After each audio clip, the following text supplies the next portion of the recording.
So I'm going to talk about Iran's water bankruptcy today. And for those of you who might have seen pictures of Iran or have been to Iran, this is Ain Darud River in central Iran, in the city of Isfahan, former capital of Iran. And this is how the city and the river looks like most of the year. This is about, I think, 3-4 years ago when we were shooting a documentary for Al Jazeera over there. I grew up in a water family. My parents both worked for the water sector in Iran. I was the only child, and they had no choice but taking me to all trips and missions and so on. So I grew up learning about all water projects around the country and so on. And I think water was a natural choice for me. That's what I studied later on, but as an engineer. And over time, learning about the complexities and everything, started talking about the policy dimensions of the problems, the things that normally most of us engineers don't think about it. So I started my career in engineering, but to the engineers, I'm a communist. I talk too much about humans. And later on, I was in the environmental policy department at Imperial College. And after that, after going to London, after being, doing my education here, being a faculty in Florida and then going to London, I got closer to Iran, and it was easier to work on Iran matters.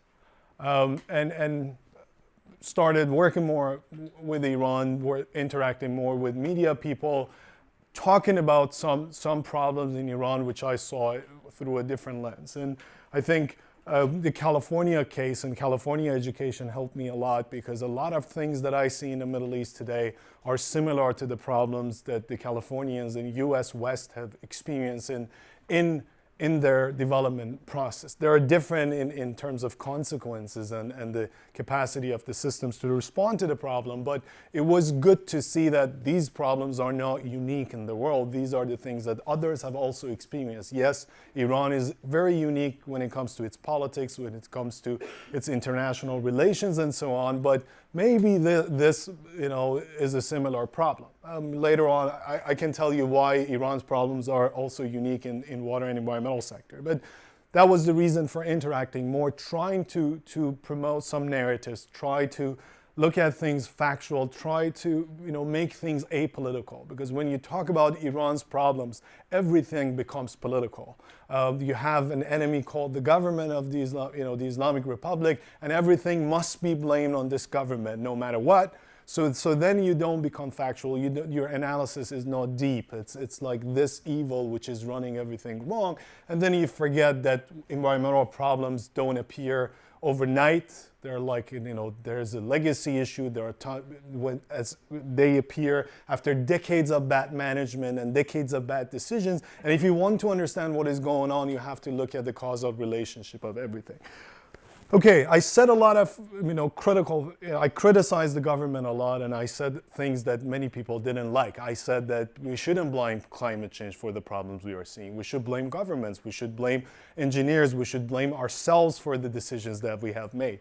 And these things at the beginning were bitter. A lot of people didn't like me, but at some point, when President Rouhani got elected again, I was asked by Tehran if I'll be willing to go to Iran and serve as the deputy head of Iran's Department of Environment. It was very unusual. As far as we know, at least in the last 40 years, the last 41 years, the Islamic Republic hasn't done something like that at the beginning. Right after the revolution, many people went to Iran, but like after 40 years, they approach someone who doesn't belong to the inner circle, who shaves, doesn't look like them, and is doing academic work to go and serve. So how do you interpret this? Yes, the easiest answer is you can't get anything done in this system, right? And that was the answer that I got from many people. And I thought, first, that was my first reaction too. Second, you don't know if this is a bribe, like they want you to shut up, or they really want you to get things done. Anyway, it was a hard decision. And then for me it was, but we know the chance of success is very low. But what if I succeed? Thank you. I can't pick plastic bottled water. So So what if there is a chance for success? There would be more space for experts to get roles on government. My generation has not have any role in the government of Iran. This is my generation, the baby boom generation of Iran, who will retire before contributing to Iran. And then those who are outside and care about the country. And my thought was, what if they realize that not all of us who have left the country are the enemies of Iran, and allies with this country or that country or whatever. So the only thing I asked the vice president, can you go get confirmation that I don't get into, I get approved by the system because I don't want to end up in jail. That was my only condition for working with them. And then I went back to London to negotiate my leave of absence terms with Imperial College, but Iran is Iran, so I was there. They appointed me without even giving me advance notice. So I realized through the news that I've got appointed. It was excitement. Like the last few days after this appointment, it was unprecedented. It created hope. A lot of people were like, okay, let's see if this guy can do anything. And a lot of positive reaction, which for the government was also surprising. The government was not expecting this. Okay, so I get appointed on a Sunday. I think this news came on Monday. I left Heathrow Airport, London, Tuesday night with eyes full of tears, thinking that it was a big decision. Going back to Iran after 14 years. 5 hours later, at Tehran, I walked fast. I was the first one at the passport control when we got off the plane. And I got arrested by the IRGC. So Iran's Revolutionary Guard. So, I thought there will be a red carpet and they're waiting for me. But they were waiting for me in a different way. So the Iran Revolutionary Guards, Iran's shadow government in conflict with the civilian elected, whatever you want to name it, and the existing government of Iran or the official government of Iran, they have issues, they have conflicts, and then they attack each other. So one way to show or prove that the government is not good, it's not functional, is to prove that there are tons of spies on it. And so the scenario started. I was supposed to be proven, that I'm working for Mossad, CIA, and MI6, of course, if I'm working for an Imperial College. So there were cartoons of me, the British Queen sitting on her, sending me to Iran with love, and then the vice president sitting on his knees on the other side saying, "Kaveh, come home, the water crisis needs you." So the game started, and then when I was in detention, they hacked into all my accounts. They took control of everything, my virtual life and everything. Again, of course, I was offended. Your privacy gets violated. The details of your life gets out. But I was like, okay, any paparazzi photos, anything that they wanted to have access to, now they have access to it. It's me, this is me. But I haven't done anything wrong. So now you know me, and I know I haven't done anything against national security. I haven't done anything against Iran. So you guys need to decide if you want me here or not. I worked for 7 months. Crackdown of environmentalists in Iran started. More than 9 people got arrested, but 8 of them have been under arrest for more than 2 years now. They got their charges are crazy, and the verdict is crazy. So 2 of them that we know from our connections and loops, and they were friends of us. One from Connecticut, actually, Iranian American, who went home to help. He got 10 years. He has to be in Iran for 10 years, and he has to pay $600,000. And then another young lady who went back, and she has to serve for it. She has to be in jail for 10. Similar story. And one person dead. One person died in detention. Still, we don't know what has happened. An Iranian Canadian professor. All these people involved in environmental conservation and environmental space. And as we speak, you realize, I think, why the environmental space is getting securitized by governments of the region. And it's not, believe me, it's not only Iran. I've had an Egyptian student who 2 years into his PhD program got attacked by the the Egyptian intelligence for working with an Iranian because they didn't want the Iranians to have access to the Nile River data. So it is not, it's something which is increasingly getting, it's a space that governments are getting more and more worried about as they see the problem. So after being interrogated many times, getting into detention and so on, and after what I saw in Iran, I decided to resign in a diplomatic trip and never went back. But so yeah, they called me a spy, and they still do that. And I was a spy for the people of Iran on the government. I was a spy for the academics on the government to see how things are run, are being done, and how the decisions are being made. And I think now that I'm alive and safe, I can say I had the best sabbatical ever. But which helps me change my research questions, see the world differently. And but let's talk about it. On the surface, Iran is experiencing water and environmental problem as other countries in the region. Iran, in my opinion, is ahead of the curve and has produced some of the problems before some of the other neighboring countries. Put Israel aside, we can argue why Israel is different in terms of development path from the rest of the countries. But the rest of the countries pretty much have similar problems. And depending on their social status, economic status, peace level, and so on, they have a chance or not have a chance to deal with environmental problems. But Iran has a very diverse climate. We are very proud of it. We say, the level of temperature changes around the country, and you go from one region to another. Temperature varies a lot. We say, like in any particular time, you can pick your favorite climate, and within 1 hour of flight, you can get to whatever you like. Same thing with precipitation and the level of water that we get with the natural budget given to us. Close to the Caspian Sea coast is very wet and humid. So west of the country, we get snowfall and a lot of rain. Actually, the past few days, we have had major floods in this area. Big parts of Iran are very dry. So 90% of the country is semi-arid or arid. And this is the country we have chosen for living. And then the other thing is development path. While in the old days, you were developing things, civilizations by water and close to natural resources. When technology helped us and we became more confident, we decided where to live. We decided that we wanted to be in Los Angeles. Okay, there is no water, we bring water from San Francisco. Same here. We decided to live near Isfahan and take everything inland because we were afraid of invasions of other countries. We didn't want to develop by the coast. This is a very interesting thing.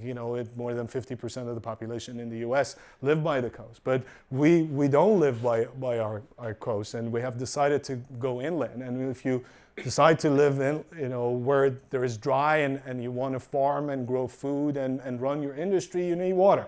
So you either go grab it from somewhere else or you pump groundwater, which causes a lot of problems. So about the average precipitation in Iran is 250 millimeters, and 70% of the country gets less than 250 millimeters. I don't want to confuse you with numbers. The other thing which is important in Iran is similar to California, even though like most of California in north we are getting snow, but what we have in Iran is 75% of water given to us by nature comes when we don't need it for irrigation. So it's 75% off season. So what do you do when the water comes when you don't want it? What do you do? Build dams. That was your solution, actually. We were running the system through qanats and underground tunnels, and that's how the country, the Persians ran their system for thousands of years. But being so impressed with the Hoover Dam and being so impressed with the Western model of development, the interest in conflict, the interest of the Middle Eastern in concrete and steel, which we can't get rid of. got us interested in becoming modern and becoming more powerful and building things. So you build dams to regulate the flow, to beat the nature, to run the nature, to govern the nature. And with that, then there would be consequences, and we can talk about it. And you transfer water, like what we have done in California. So temperature variability is also high when in some areas that are hotter. So if they're close to the Persian Gulf and the Gulf of Oman, then you have high humidity. In some areas, it's desert and you can't even live there. And in the rest of the places, things are different. But why is temperature important? Because high temperature means evaporation. High evaporation means thirsty crops, right? So your crops need water. So you lose a lot of water through evaporation. Again, this is not rocket science. Wherever in the world you decide to irrigate, you eventually run out of water. Water is gonna be a limit. So Iran is no exception. We are running out of water because we have decided to farm where we shouldn't. So in central Iran, we're growing rice because the Persians like their own rice. And we have to eat rice. And we can't get rid of it, and then that comes at a cost, other costs. So what is important is another thing. Again, I don't want to confuse you with numbers, but engineers plan based on water budgets. So that we were given a number. This is how much water we have in the system. And then we do planning based on that number. Most of the time we look into the future and try to project and predict and forecast. And most of the time we don't question the ground truth. We don't look at the past and say, who did the calculation? Who gave us these numbers? So for many, many years, Iran has been planning based on this magic number of 130 billion cubic meters of water. Did it exist in the system? We don't know. Was it a real number? Maybe it was the best estimation some 40, 50 years ago. But, it is still with the current, with all data science, machine learning, all the things that we have, still its estimation of water budget is not an easy task. So now then we did all these things. We started developing and allocating and go develop this city and build this here and build there, develop agricultural land. And then we realized there are problems. Now we're saying, oh, maybe that number is wrong.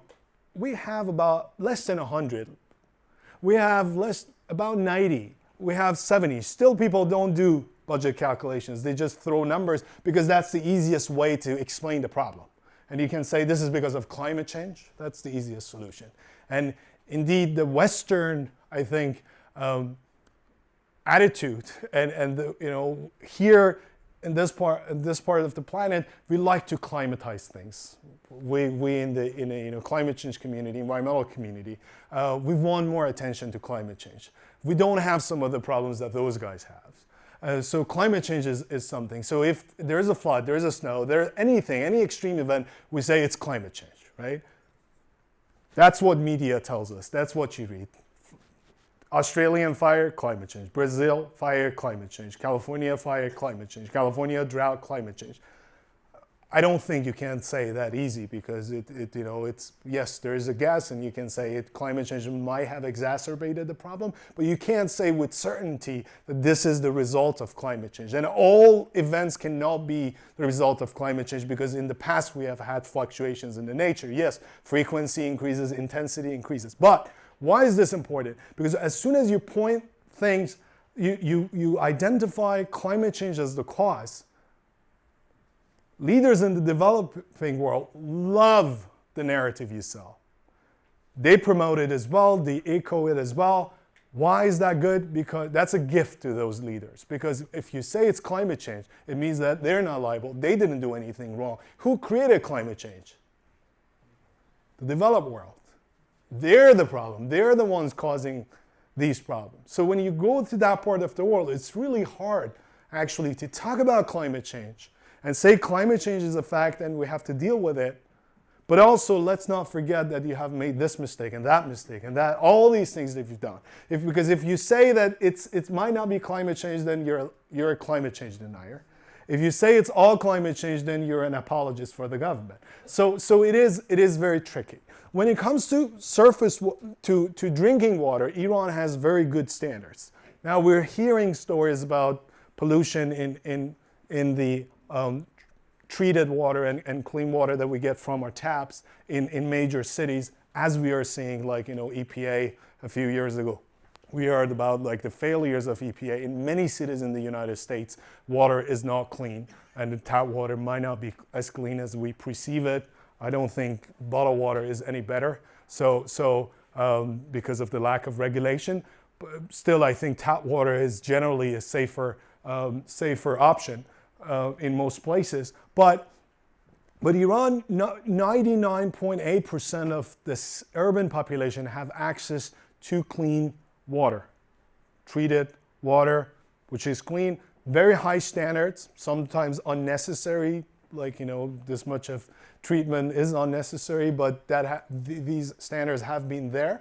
Of course, taste of water has changed, because if you switch from surface water to groundwater, when you run out of water, surface water, taste might change, but the quality has been good. In Iran, we were talking about 70% of the population living in urban areas. So in most places, you have 24/7 access to clean drinking water. That's very unique in the region. But rural water supply is not that good, and we have not done a good job. And this is, again, a problem of development, where you start developing in some region, those developed places get stronger and stronger politically. They extract the resources, they take things from you, and then you create a gap, and that gap can never be filled with bad planners. When it comes to urban wastewater collection, we're doing a terrible job. The traditional systems in that part of the world, especially in Iran, were so we were using nature-based solution, using the capacity of the soil to kind of treat your wastewater. So let it infiltrate and let it clean it up itself. And it was working when the cities were small, when the population of the country was less than 10 million. But now, Tehran metropolitan has 12 million or something people. So it's not going to work anymore. And then you have industrial pollution. You have all sorts of fertilizer pollution. You have antibiotic and all these pills that we're taking every day and polluting that. And they're coming back to our system. So that sort of wastewater gets into the groundwater, and the groundwater is used to irrigate something, and we eat that food. But don't think that's Iran. You do the same here too. That is a problem that in the environmental world we haven't solved yet, and people in the health sector should also help us understand the drastic effects of what we are doing right now. So this is important. Why is this important? Because it's not only about the quality of water and how it affects your water. It is also because wastewater itself is gold. It's golden. And it's a valuable resource that you can put into use and get back get back into the system. Now, if you go throughout the country.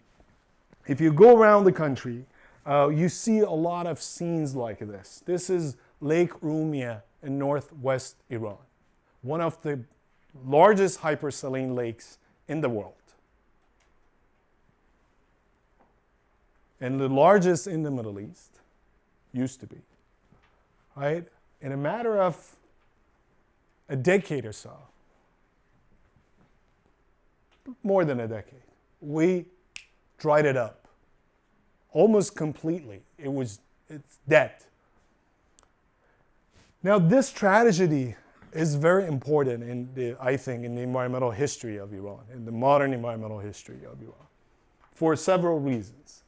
The story is the Aral Sea story. It's not Iran's product. It's the same problem as Salt Lake in Utah and Salton Sea in California. So Smart humans think that water is flowing and we have to use it. Even water law here in the United States says beneficial use of water. And how we understood the term beneficial use has evolved over time. But beneficial means for making money. Or still you're selling water to people, still you're making money. But drinking water, industrial, agricultural, and so on. So the good governments with good plans and people who want to help, and engineers who want to help the development process and people around these places say, okay, water is flowing in, let's divert it for agriculture.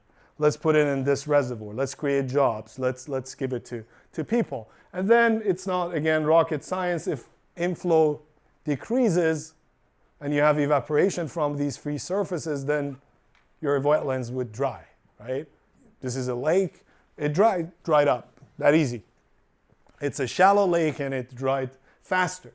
And now the people of the region are exposed to salt storms and dust storms. So the same people you were trying to help economically are now having health issues, might have cancer, all sorts of problems, plus dust and salt particles can sit on their lands and productivity of agricultural lands would also drop. The problem here is that you know the solution. You know that you have to increase the inflow to these places and solve the problem. RLC, all other places that we have seen the same problem, same tragedy. And this is just a thinking thing. It's a development phase. It's, we have what we call a hydraulic mission era in our development phase. In the hydraulic mission era, the thinking paradigm is that we have to do anything we can to control the water, to take water out of the system with building reservoirs, digging deeper, transferring water, and whatever you can do. So that's the mentality, and we have gone through it in the United States before the green revolutions and the fights between the environmentalists. We see like how many dams we've built, how fast we have gone through that route. Even the federal water project when it was in California, I don't recall who the president was at the time, but the president of the United States, I remember reading this many years ago, but the quote there was that he said that today we are preventing the water to be wasted to the ocean. So the water which is going to the ocean, he said, that's stupid, right? Clean water, salt water, let's save it. And you don't know that you can create saltwater intrusion, you can damage the ecosystem, fish, everything, and even the groundwater in the coastal area. It takes us time to realize. So that's another thing. All of the things that we are saying today as smart people would have unintended consequences. All right, so same thing for people before us who have made mistakes. The problem we're having is that the world, the countries are at different development stages. The problem we are having is that we cannot, for many reasons, for many political and social reasons, we cannot convince a lot of countries in the developing world to learn from the mistakes of the developed world. Because in many cases, we're not that honest about the mistakes that we have made in this part of the world. Plus, they watch, they see Hollywood, they like the American lifestyle, they think this is the most successful economy, still running a big agriculture, still having all these things. So that sort of American dream is affecting development in the rest of the world. Yes, we are here, we're promoting a sustainable lifestyle. What is a sustainable lifestyle? Let's not use cars, let's not eat meat, that's their life right now, right? In many places, that's their lifestyle today. But they're dreaming about having a car, eating meat, getting chubbier. Here we want to lose weight and go beyond meat and all that, right? The problem is that we want to go through the development stages as the West has done it. Because the West made the first move, they're the pioneer in this gap, they're ahead of us in development. And when they tell us that we have made a mistake, we don't even believe it. That was my problem. So when I tell them that we shouldn't make this mistake, they're like, yeah, hey, now that's our turn. They're telling us you shouldn't develop and you should cut your greenhouse gases. The days they were taking our oil, that was not a problem, right? And it's true. Look at the countries we blame about how much oil they have produced, how much gas they have produced. What is the state of their economy? We don't talk about where the oil went. We talk about where it was drilled, right? What was the consequence of using that oil to reach a development stage and you know, the economic situation that we have? We don't talk about that. And that's even the problem we are having in the environmental world, shaming the wrong people, right? So I always use the example of Sweden fighting prostitution with banning buying sex, not selling sex. So if you manage to ban oil, you know, buying oil, then congratulations. But don't blame the countries which are starving, and you know, one of the reasons that they're starving is that you have continued buying their oil. So a lot has happened around Lake Rumia, and we have had a national task force and so on. And during floods, it looks better. And during wet seasons, it looks better. This is last year after floods, and a lot of things actually done by the task force. But why is this important? Because the magnitude of this problem was so big that no one could deny it. It was visible. It was part of Iran's history, culture. It happened in northwest of Iran, a Turkish region of Iran. The Turks are powerful politically. So you know, we have had situations like this in the east, close to the Afghan border. We didn't complain. But this became part of the dialogue, part of everyday conversation on social media. Everyone, I mean, most people shared some, I can't even say most people, but a lot of people shared photos of Lake Rumia, talked about Lake Rumia, and it became a symbol of environmental degradation in Iran. That's what I think when most of the people realize what is happening. And at the beginning, it was a little political to talk about Lake Rumia, but then the government let people talk about Lake Rumia. So Lake Rumia became a symbol of what is happening. And this is Iran. The convention that we have on the UN Convention for Protection of the Wetlands have been signed in the city of Ramsar. It's called Ramsar Convention. And in the city, which was like, you know, and at the time they signed it, I think there were only less than 20 countries signing this, joining this convention. And it happened in Iran. But the country which was at the forefront of fighting against, you know, fighting for wetlands and protecting wetlands is now having a lot of wetlands going like this, either drying up, becoming new dust beds and dust sources, or becoming highly polluted. As we're speaking, there's a wetland in North Iran which 37,000 birds have been recently, like, just died. And we still can't figure out why. And they were like migratory birds. They were like passing through Iran. So on the surface, we are seeing what is happening. A person in water, when I explain it to the public, I say, surface water is our checking account. So checking account is, you know, gets renewed. We get our salary from nature, and we keep using it. Now, what happens when you run out of your checking account runs out of money? You go after your saving. Hopefully you have some. Unfortunately or fortunately, we have a lot of water under the ground in a lot of places. California, India, Iran. So we have gone after our groundwater. Again, modernization. In the process of modernization, land reforms of Iran and so on have been very destructive to some of the social structures we had around managing water traditionally in Iran. So what happened is, with the introduction of pumps and wells, then a competition was created between wells and our traditional systems, which had to be run collectively and on a cooperative basis. So every farmer was kind of given a pump, and with a pump you have a well. That is what actually we're doing today, very proudly tweeting and showing cases that we say, we have given sustainable pumps to farmers around the world. And what is a sustainable pump in a reductionist mind? A pump which is solar-based. So if it's using solar energy, it's sustainable. They don't think that if you're giving so many farmers pumps, and they're pumping from the same aquifer, yes, for a few years, they would have a better life. But soon they'll be bankrupt under the ground. They would have tragedy of the commons, and then there would be damages to the economy, ecosystem, and so on, right? And you know, so we repeat the same mistakes. Now the source of energy has changed. We think it's sustainable. There is no problem. So groundwater has been being tapped in Iran aggressively. And that is actually how you can hide your water problems, because no one sees what is happening under the ground.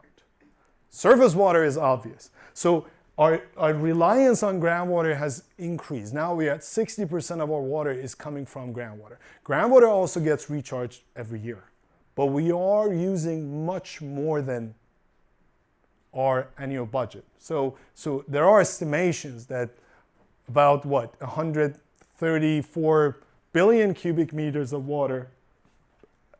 So what we have used is so the excessive use has been around 134 billion cubic meters of water. That was the budget of Iran, the water budget that I talked about.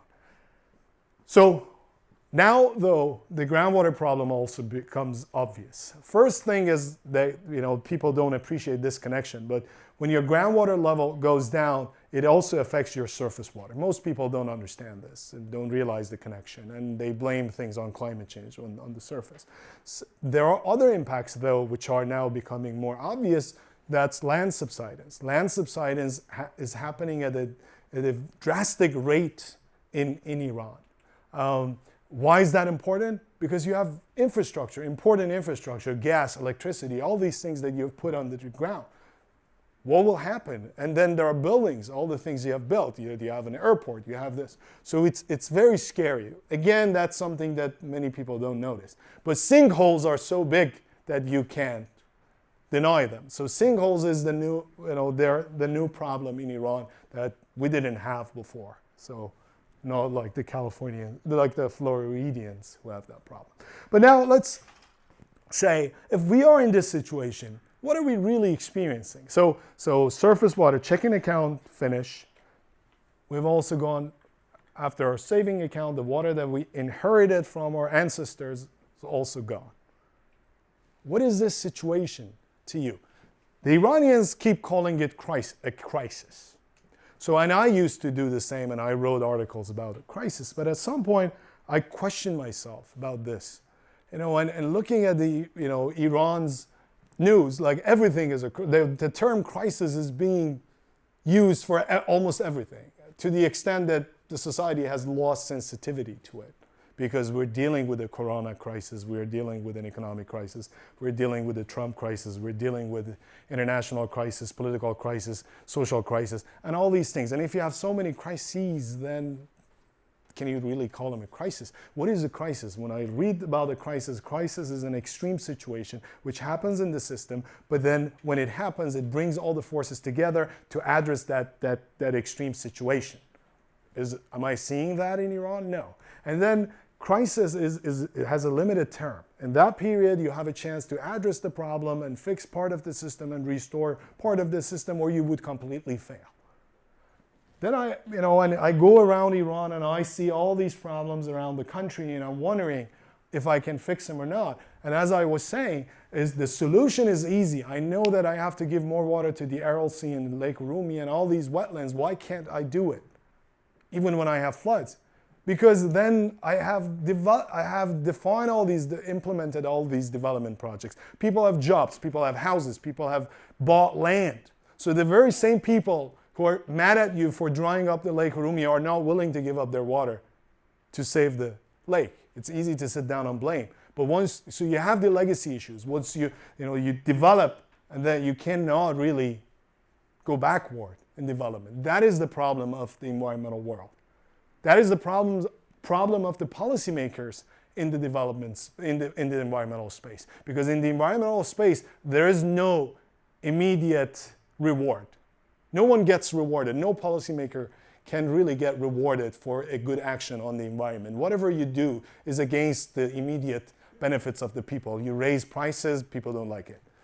You remove subsidies, people don't like it.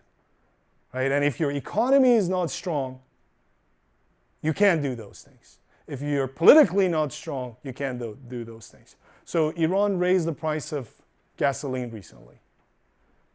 Have you seen any article in the media thanking Iran for the environmental advantages environmental benefits of this decision?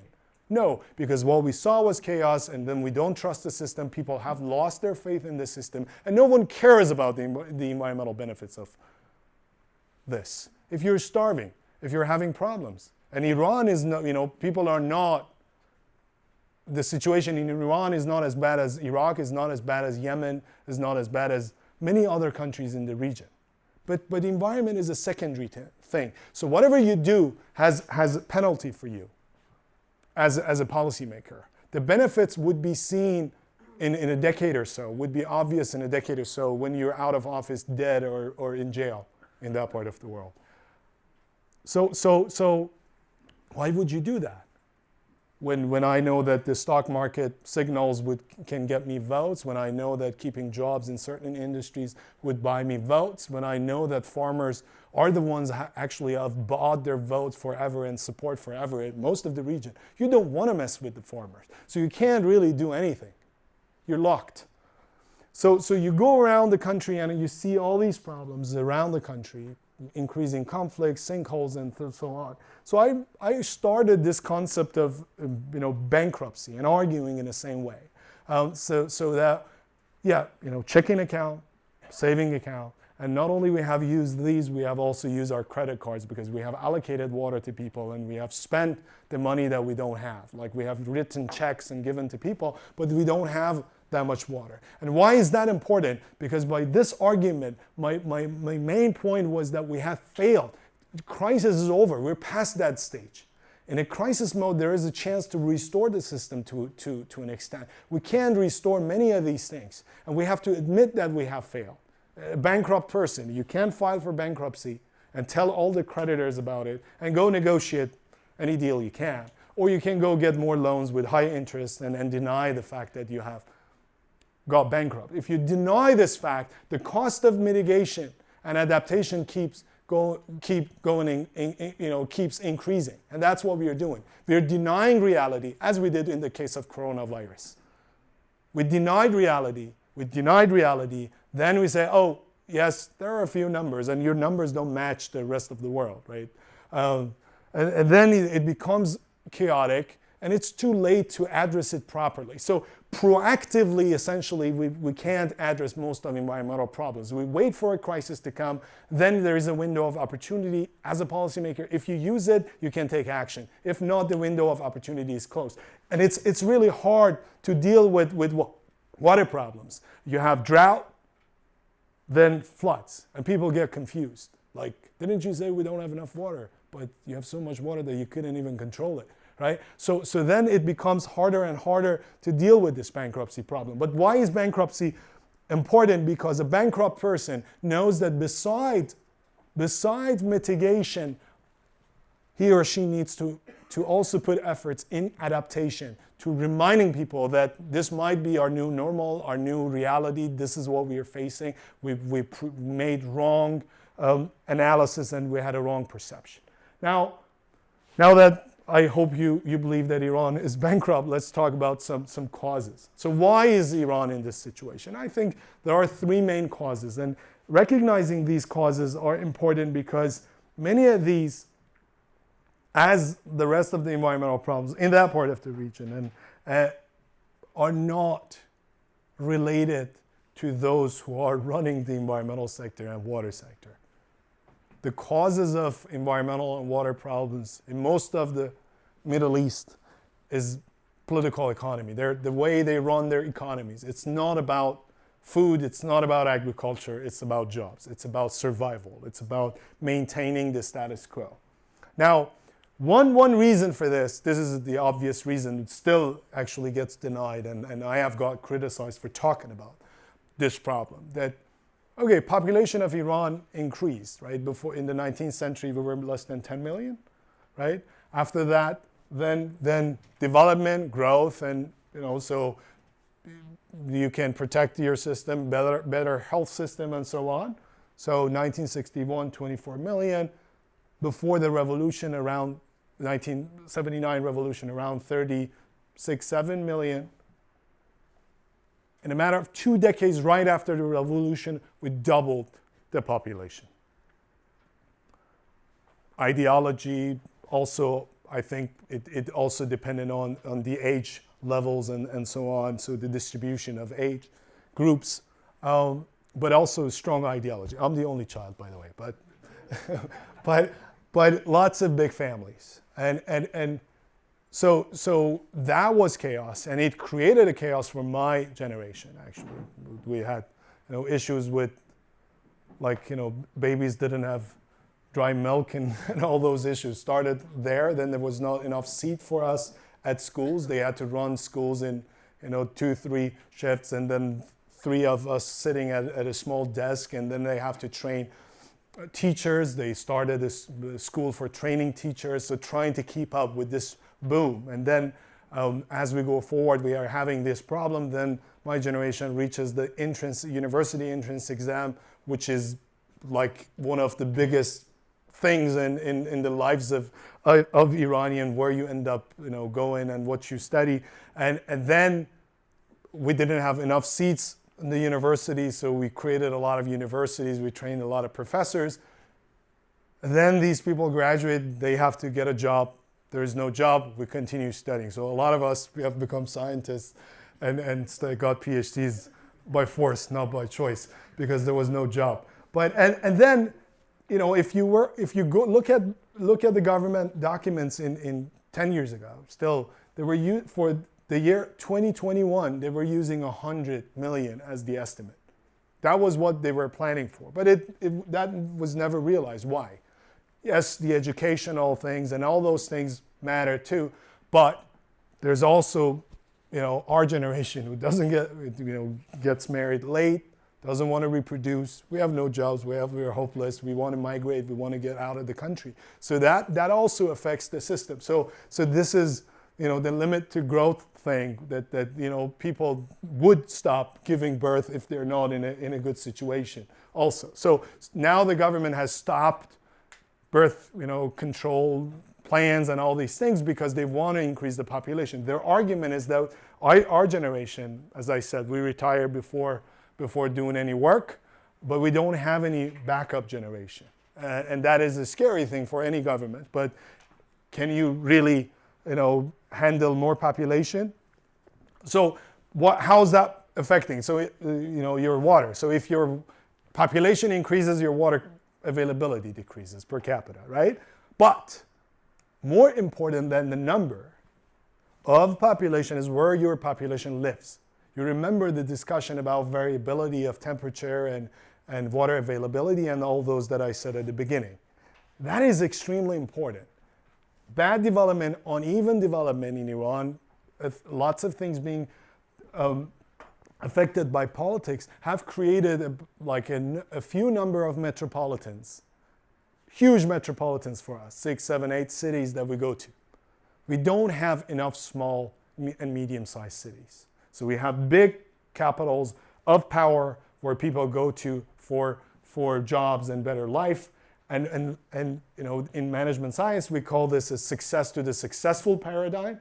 You're at Yale, you know it. If you're at Yale, you get the best students, you get best professors. When your papers are evaluated, the Yale thing has a role. When at NSF they get evaluated, so you have a higher chance of getting students, producing better output, and getting research funding and having better endowment, and your gap remains big with the rest of it. So same thing with big metropolitans that compete with their surrounding and extract a lot of resource. Now, another problem, another major cause, which is a big thing in the Middle East. Some people say that the Middle East has run out of water in the 70s. But the question is that we talked about all these all this jargon about water wars and all these things. What happened? They never happened. Why? Because not only we managed to hide it through our groundwater, but also we managed to hide it through importing food. People never realized that the food that we are importing comes with a lot of water, right? Wheat might seem dry to you. Your bread might seem dry to you, but it takes a lot of water to produce. So that is how, through trade, we have managed to do that. But for the Middle Eastern leaders, their food self-sufficiency has been always a big complex, an achievement that they wanted to make. All the ambitious leaders. Shah of Iran wanted to do more and more about it. Gaddafi had plans. Saudi Arabia became a wheat exporter at some point in time. So this thing that I have money and I can beat the nature, just give me the technology, which is still the case. I mean, that's the thinking over there, has created a lot of problems. But if you talk to the governments of the region, they blame food security. And I think this is very important. Anyone who talks to the developing world and does anything about water management there should not prescribe no food production at home. It's stupid if we suggest that, because the governments in the region know that is one of their problems, deficiencies. And when they run into any sort of fight with the rest of the world, the food sector gets affected. It happened in this case of Saddam. It happened in 8 years of war of Iran and Iraq. Qatar recently even went through an episode of food insecurity issues. So, but how do you define?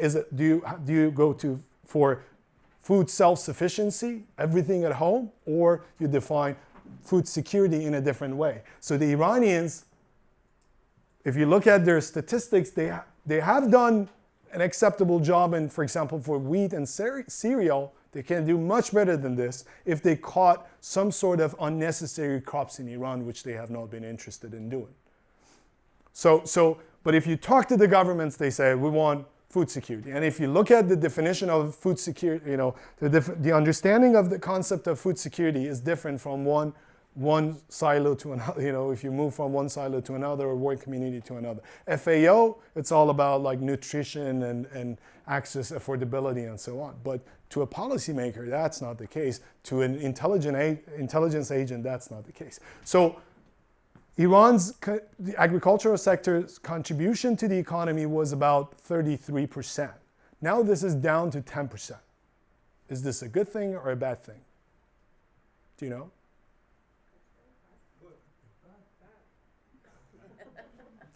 We don't know. Why? Because with this level of information that I gave you, you can't tell. Why? Because you don't know the size of the economy. If the economy has got bigger, maybe that's a good thing, that's a good sign. Just to give you an idea, California uses 80% of its water in the agricultural sector. Do you know the level of the contribution of California's agriculture to its leading economy? 2%. Exactly. So 2%. So this is something that, again, a lot of people use a number that can be very misleading. So 2% of the economy, 2% of GDP. Here we're talking about 10% and 90% of water. So 90% of water goes to agriculture in MENA, Middle East and North Africa. Why? Because they have to irrigate. They don't have natural budget. They cannot do everything through rain-fed agriculture. So they have to irrigate, and that is why they use a big percentage for this. 10% of area only. But this is what it's all about, I think. This is the reason of all environmental problems that we have. So the capitalist system, when we talk about climate change, we want to come up with a solution for a problem which has been created by the existing economic and development institutions, right?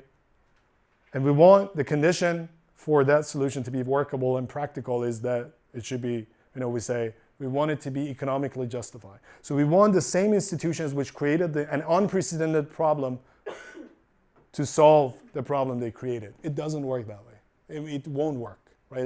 You have to do things upstream. You have to make changes, make big reforms upstream. Over there, the problem is jobs. Who farms?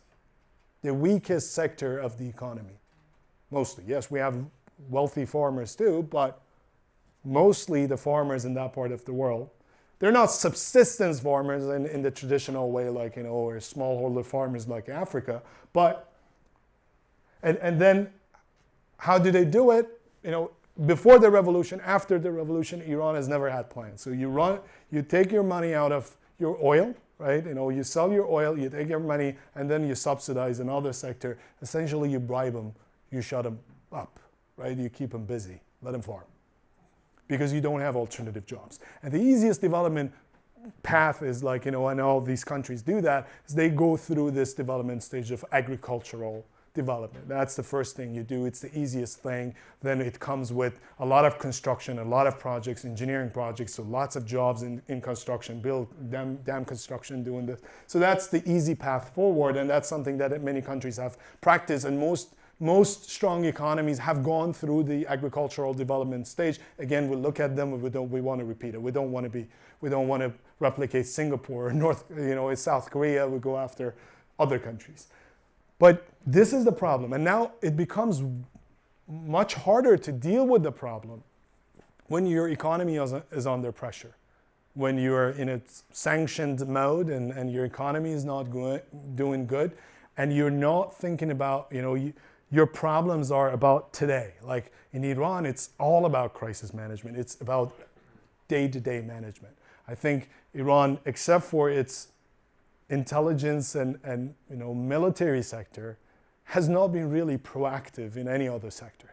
Even in the proactive sector, you can see how they have defeated people like me hopefully by mistake. So 20% of jobs rely on this, and more than 1/3 of the population indirectly rely on this sector.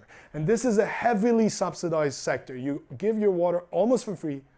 You give your energy at a cheap price, very cheap. So water price is never a limit when in decision making of a farmer.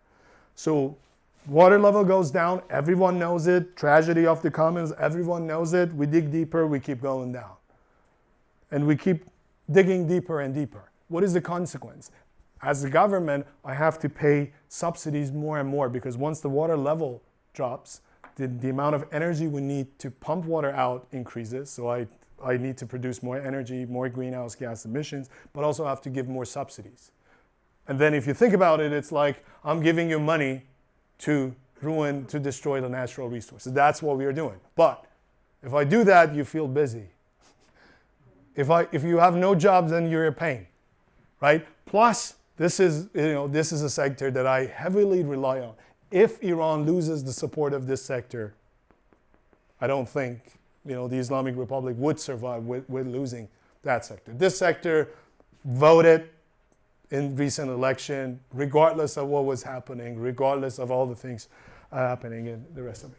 Now, when it comes to rain-fed agriculture and irrigated agriculture, the area under rain-fed and irrigated are almost the same, but the yields are very different. About 10% comes from rain-fed. Why? Because of the conditions and because we're not doing a good job. The rest of the world, 60% of food comes from rain-fed agriculture. So if you want to optimize it for the world, if there is no borders in the world and if we are really equal, then we farm in some places and then trade foods for other things. But what we have done in the economic, currently being done is that there are countries who have a lot of water, like Europeans, and they don't farm.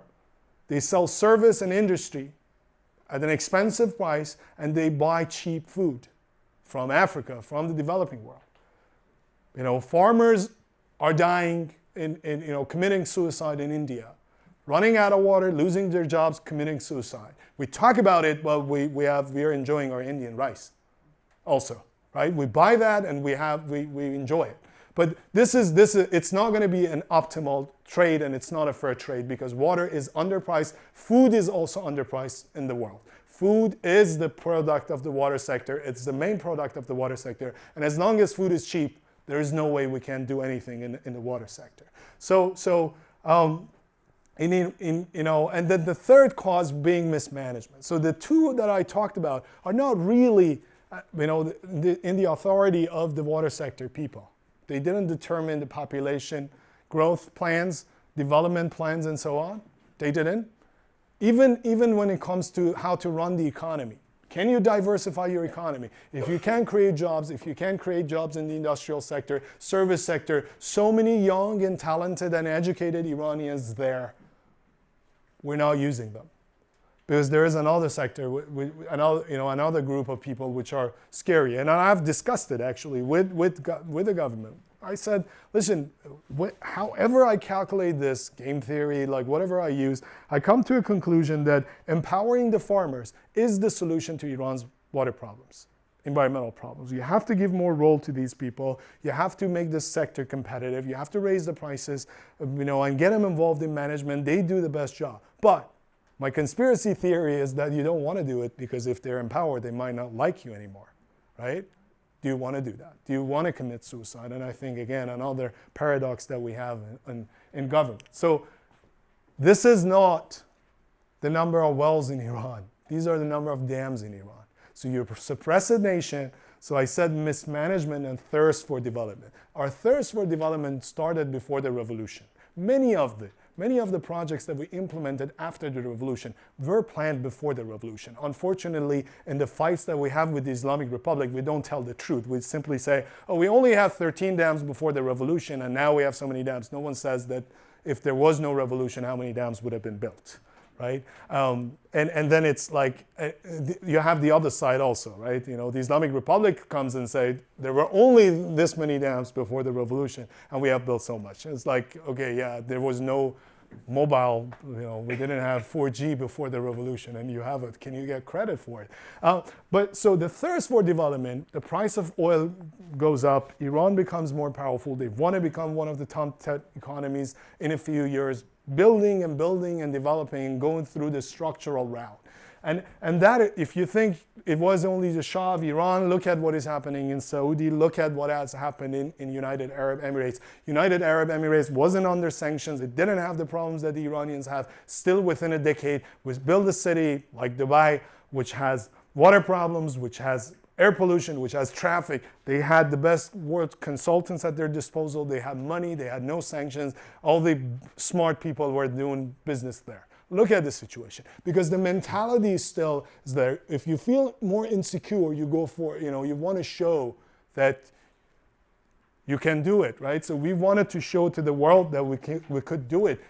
Under all the, you know, pressure, the economic pressure in Iran, Iran became the top 3 dam builder in the world. Among the top 3 dam builder in the world. And that is very important because it creates a lot of jobs. Construction creates a lot of jobs. Not only that, but also there were people who thought they're helping their communities. Parliament members who got approval for this, pushing these agendas. But then you build too many dams in the same basin, of course you run out of water, right? So this is the situation we have had. We wanted to prove, and that is what that part of the world is doing. Try to prove to the rest of the world that they have the biggest, tallest, largest, whatever. We can't even build islands in the Persian Gulf, right? And then transferring water. We're water short, doesn't matter, we bring it, right? This is Isfahan. This is the typical Isfahan. This is how Iranians remember Zayende-Rud and the city of Isfahan. And the city of Isfahan, I think, is the only city, like large city, where you feel water bankruptcy. In the rest of the region, in the rest of the country, it's hidden because people don't see it. You open your tap and water is running. This is the situation. And you have to go, like, watch videos where, like, a few times a year they let water into the river. There are people singing, dancing, happy, like, you can see like how things change. These bridges are places for singing, having fun, having community meetings, being there, like tourist attractions and so on. So how did we get there?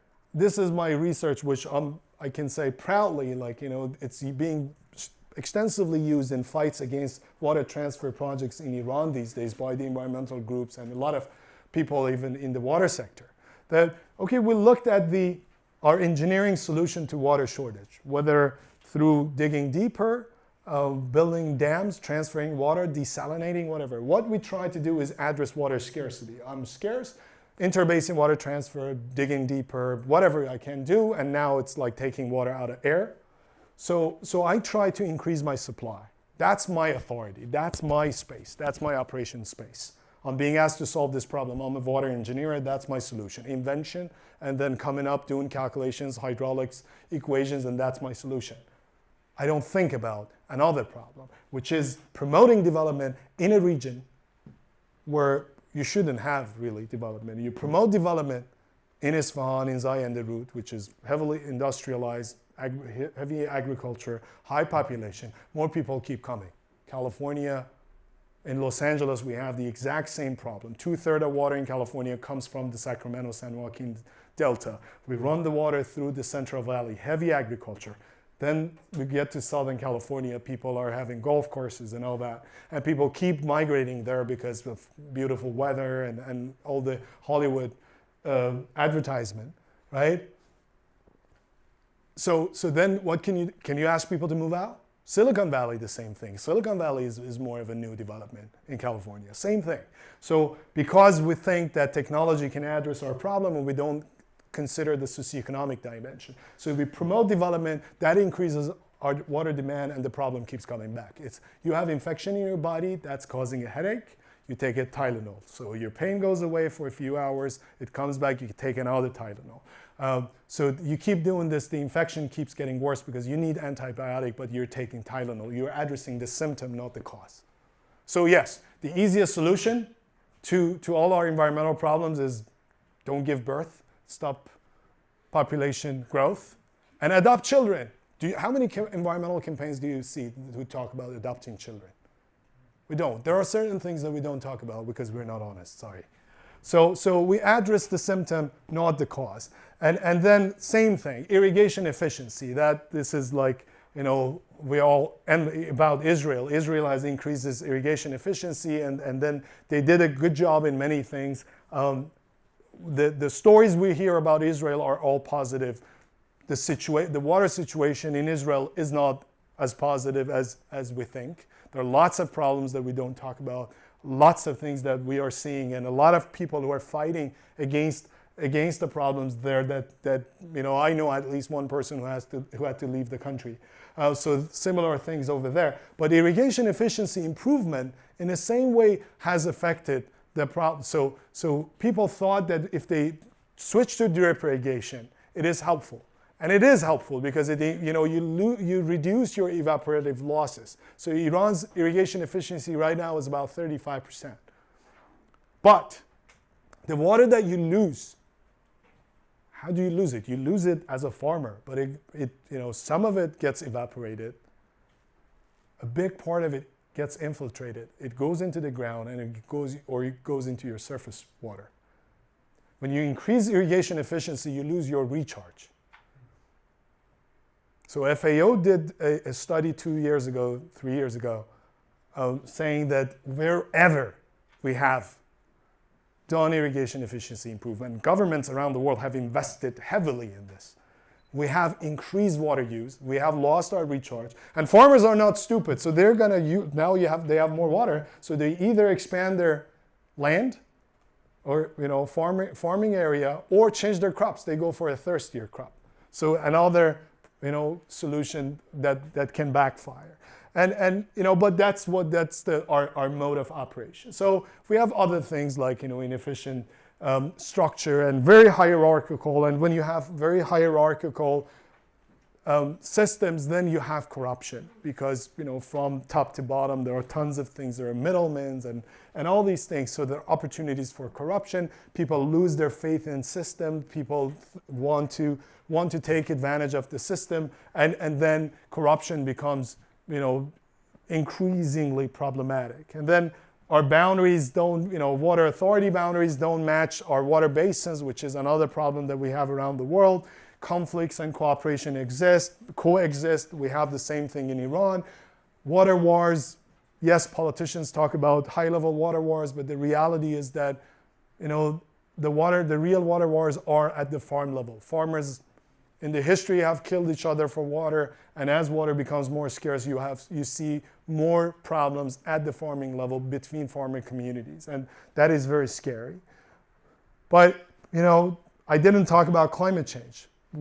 Does climate change have an effect? Yes, but as something which exacerbates the problem. Do sanctions have effect? Yes, as a mechanism which exacerbate the problem, put pressure on a weak economy, and the weak economy tries to become more self-sufficient, takes more natural resources, mines more, takes more jobs, and wants to farm as usual, and cannot really establish trade relationship for its food, develops a paranoia about food insecurity, and then then continues business as usual. Political instability, high inflation. Anywhere you have high inflation, any model you run, any economic model you run tells you that you have to maximize immediate benefit because you don't know what's going to happen tomorrow. So if you're a farmer, farm today at the maximum level because you don't know if there is water tomorrow. And this fight keeps going on, and again, this is our problem, I think. This is also the security world's problem, the intelligence community's problem. That, at the end of the day, we talk about human security. Sustainable development was supposed to be a concept, an umbrella concept, similar to security. But we narrowed down to these things and we created competition for them. And this is my solution. So I've written a lot of guidelines and the things that Iran can do and the things that all those things that you can think of, change your crop pattern, do this, do that, all the generals that you hear about. But if I narrow them down, this is my solution matrix for Iran. There, and I don't think anyone would implement it. But diversify the economy, adapt to the new situation, and tell people that this is the new situation. Unless you raise awareness, you can't do anything. And this is the thing that you don't want to do, but that's what you need to do. So it's done. It's over. Yeah. So there are a few articles that you can have a look at, including an article that has been in a special issue edited by Professor Amanat here, and then another documentary that you can watch, and it was a recent interview with the Macmillan Report on environmental security in the Middle East that if you're interested, you can watch and email me anytime.